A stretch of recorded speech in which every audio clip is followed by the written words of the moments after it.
As we all know, Nintendo are not doing an actual conference this year, they're just doing a Nintendo Treehouse Live, which is currently still playing at the time of recording. However, I am doing this video after we've seen a significant chunk of Zelda. I just saw the thank you for playing thing come up at the end of their demo, so this is after watching a significant chunk of Zelda. There might be more shown later on in the day, but this is based off of what I've seen already.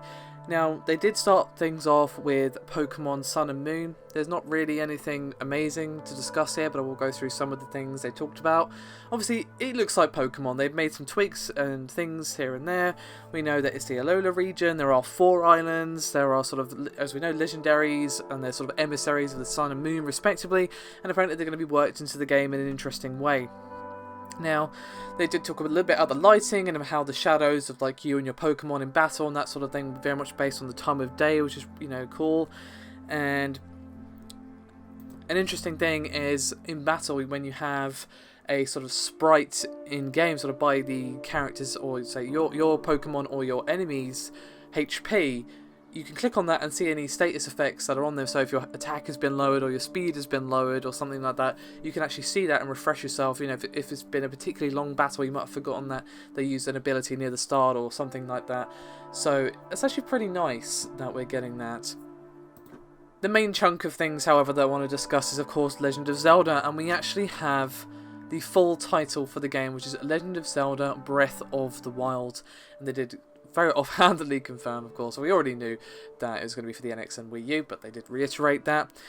Now, we learned some interesting things about Legend of Zelda through the live stream here today. As you wake up in the Shrine of Resurrection, you're woken up after a very long slumber, as Hyrule, as we know it, is very much in ruins. You even go to the Temple of Time, and it is in a very sorry state compared to how we usually see it, you know, all grandiose and very holy sort of place. It has just been left into ruin. However, what's really interesting is, obviously, we already knew that it's going to be open world compared to previous games, but we actually have some RPG-esque elements where you're sort of finding weapons and gear throughout the world fairly regularly. It's like a common drop like you would in a standard RPG. You can find sort of, you know, trousers and tops and better armor and stuff like that. And you can also find, as I said, weapons and things throughout the world. And what's kind of cool is that you can actually take weapons from your enemies. Now, I bet you're wondering, well, why would I want multiple weapons? Are they sort of stat-based? Doesn't seem to be. They didn't really emphasize that, but what they did say is that the weapons will actually degrade and break after a certain amount of time. And obviously, some weapons will be sturdier than others. For example, in the demo, they showed off a rusty broadsword, and that broke after very few uses because, well, it's rusty. It's not got much life left in it. And the introduction of sort of items, it happens both in the world, finding random items, and of course in chests. Opening chests is much less dramatic than we're used to. But what's also cool is we actually have a different sort of system for refilling your health and assumingly money as well. Now, ordinarily, you know, you can swipe at the grass and hearts and rupees will come out, and that didn't seem to happen. He did actually cut a little bit of grass and nothing happened. No hearts came out, no rupees came out. But what did happen is you can climb the environment. So you can climb mountains, climb walls obviously, and you can climb trees. And what you can do when you climb a tree is obviously climb up the tree and pick apples for you to eat, and obviously that will restore a small amount of health. And you can also find things like mushrooms throughout the world that will restore your health, and I would imagine there'll be sort of stronger natural items throughout the world that will restore your health as well. Now, what's really cool is that Link can actually jump on command. It's not just sort of automatic thing when you run towards an edge like we've had with previous Zelda games. You have a dedicated jump button and a dedicated sprint button. Obviously, you know, that links nicely in with the climbing. You can climb over things and climb trees, as I said previously. And you can even cut down trees if you find an axe in the world. Now, that can be used to get access to the fruits of the tree. Perhaps you can't reach them through climbing, or, you know, you just don't want to climb or whatever. You can do that. And also, we saw in a little bit of a sort of cinematic trailer at the start of the treehouse thing, is that you can even use the chop-down tree to sort of bridge a gap, or like a canyon or something like that. So you can very much use the environment to your advantage with the usual sort of Zelda sort of puzzle-solving, climbing, and that sort of thing.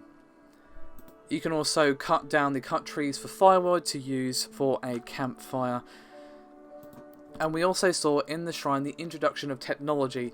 Now, of course, we've seen magic and various other things in the Zelda world many times now, but it seems to be the first with technological elements of, you know, hey, there's this really sort of highly technical thing that perhaps is a bit unusual, and that sort of thing. Now, going back briefly to the weapons, the variety of weapons actually seems pretty nice. In the short demo, we saw an axe, the rusty broadsword, a club, a spear, and I'm sure there's going to be even more weapons than that as, of course, you progress to different areas. They're, of course, showing us a small segment of the game. Small doesn't really seem the right word, because even the segment that they have chosen for E3 seems really large, but in comparison to the rest of the map, it seems small. The world map seems huge. And we also saw things like explosive barrels to be able to use, and that's probably going to be used as like a puzzle solving item, as well as, of course, you can use it in combat to damage your enemies and that sort of thing. And speaking of combat, apart from the new elements of, hey, you can steal your opponent's weapon and that sort of thing, and your weapons break and you've got to find a new one, it seemed like pretty standard Zelda combat, where you look onto an enemy, you can focus on them, flip around and that sort of thing while you're locked onto them. And if you get perfect timing, you get sort of enemy slowdown, you can do like special moves and that sort of thing. So we've got lots of new elements in play for Legend of Zelda based on what we've seen today. Now, that's most of the interesting details that I noticed from the live stream, but obviously I just want to finish up by talking a moment about the graphic style. We've seen it before, of course, but it just goes to show that this game is absolutely stunning. I love the graphic style. I think this is going to be a more timeless graphic style. For example, Wind Waker looks way better than, say, Ocarina of Time, just because of the style that was used. It is much more timeless. It doesn't age as bad. It doesn't wear as years as much. And I feel like this is going to be one of those graphic styles that will just be timeless, because not only is it gorgeous, it is very unique and really interesting, and definitely has a sort of anime style-ish to it. Overall, Legend of Zelda Breath of the Wild is looking really interesting. A very welcome breath of fresh air, pun unintended, for the Legend of Zelda series, and I can't wait to get my hands on it in 2017. So, there you have it. Just a quick FYI, there will not be any gameplay of Legend of Zelda playing in this video, because Nintendo are a tad insane when it comes to copyright on YouTube. So, for those of you wondering, that's why. Thank you very much for watching. I'll see you next time.